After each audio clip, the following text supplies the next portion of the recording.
Okay, so as we talked about yesterday, there are lots of ways to give units for concentration. And it's because sometimes in your solution you have a liquid dissolved in a liquid, sometimes you have a solid dissolved in a liquid, and sometimes, like in chemistry, I want to know how many moles are dissolved, how many actual molecules are in my liter of water. Okay? Because that's more important to me than the mass of it. I'm not really concerned about the mass, I'm concerned about two of these molecules colliding together. That's important to me as a chemist, is the chemical reaction between those things. Okay? But when you're buying a product, you don't really care about how many molecules are in there. You care about the percentage of saline solution, so that what you're dropping into your eye drops is the same percentage of salt and water as your actual tears, so that those percentages match. You're not really worried about how many molecules are swimming in your eyes. You just don't want your eyes to get too dry by putting too much salt in, right? So that's why we have all these different units, and I think you got to grips with those units quite well, and you were able to have success on those questions, and I've given you those answers. Okay, so now we move on to these ones over here. For these ones, I kind of have to go back to this number 5 and discuss it a little bit more here. So question number 5 talks about polarity of, molarity, and how many moles per liter that you have.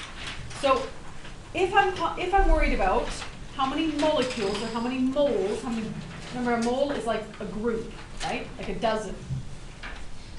So a mole is like a dozen. It's not 12 like a dozen is, it's 6.02 times 10 to the power of 23 molecules. So if I want that group, 6.02 times 10 to the power of 23 molecules, if I want that many per liter, would be 1 mole per liter. Okay, 2 moles per liter would be 12 times 10 to the power of 23. Half a mole would be 3 times 10 to the power of 23. Okay?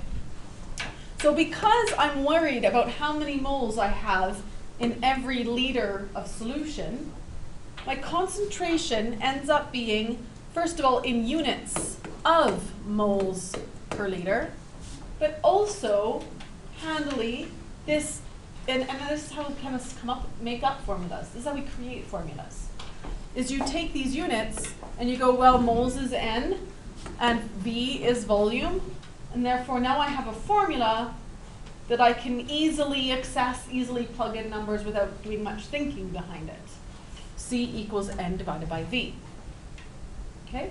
And sometimes, if I'm trying to create a certain concentration and I'm starting with a solid, I'll want to know what kind of mass of solid I have to put in order to get that number of moles. So a 1 mole per liter of saline solution that I'm going to drop in my eyes, which is NaCl, what mass of NaCl will I need to sprinkle in my liter of water? Okay? And do you really need a liter for a little eye drop container? No, it's probably not a liter that you're making of this stuff. It's probably a different volume of, say, 10 milliliters, which is 0.001 liters. Because milli is 1,000th, right? So I'm moving this decimal place over 1, 2, 3 times, oopsies, I made too many zeros there. There. 0.01 liters. Everybody okay with that formula? And so part of my understanding, what I want you to understand is how they came up with that formula, why the units are moles per liter, etc. And then the second thing I want you to understand is that we could plug these numbers in. Okay? So N, the first formula that you had when you were in Science 10 was this one. And this applies to solids and pure liquids, because those are things I can take a mass of. Whereas N equals C times V is solutions. What concentration do I have? What volume do I have? And then that will tell me how many moles I have bouncing around in my solution. How strong the iced tea is from yesterday that we were talking about. Actually, I think you guys were talking about McDonald's packets when I didn't say iced tea. You know powdered iced tea? Right? Okay, so that formula should help you answer these questions here. And hopefully you find that formula to be quite easy to use. So I'm going to ask you to do every other question here. Okay, but let's do question 1 together, just to get you started. How much time have we got left? 10 minutes. Okay, please work.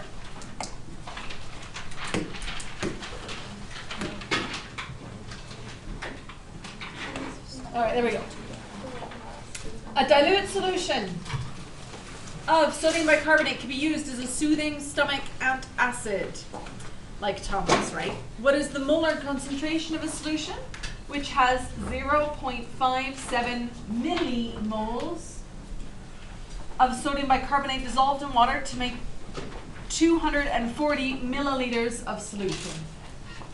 So there's 2 ways of handling this. It is formulas and plug in the numbers, which is what students love the best. And the other is to look at the units analysis. We're going to do both here at the same time. So I'm using the formula N equals C times V. Okay, that's my formula. Do I have an N? Yes, it's here, right? So N equal, and literally that's what I would do on your sheet. Circle it and put an N there. I'd also circle this and put a V there. And I'm asked to find concentration. In physics, are you asked to write these lists of what you know and what you're trying to find out? Yeah, it is so much better to do that in chemistry as well. Okay, it's very helpful for students when they start to make a list. Now I don't mind if you write a list on the side, N equals C equals, or you literally just, this is called annotate. If you annotate the sentence by putting circle N, circle V, circle C, question mark, that's okay too. Okay? But you should do it, because that's how you know what formula to put it into. Right? Because then you can see, oh, I've got an N, I've got a V, I've got a C, I can plug it in that. So N equals C times V. Here's my N, so 3.57 millimoles, and you're going, oh, do I have to change millimoles? No, you don't. As long as you write it down and keep it in your mind about unit analysis. Cancel units out. Equals concentration I'm trying to find out, and the volume is 240 milliliters. So how do I solve for C? How do I isolate the unknown? If you're using algebra terms, I have to divide both sides by 240, right? So divide this by 240 mils. They cancel out. Divide this by 240 mils. My answer is number divided by number. And what do you notice about these units? What about the units? Millimoles and milliliters. Can anything cancel out? The millis can cancel out. So my milli and my milli cancel out. And you type into your calculator 3.57 divided by 240, and you get 14875. How many single digits do I have? 3, so I'm going to round there. And my units are moles per liter.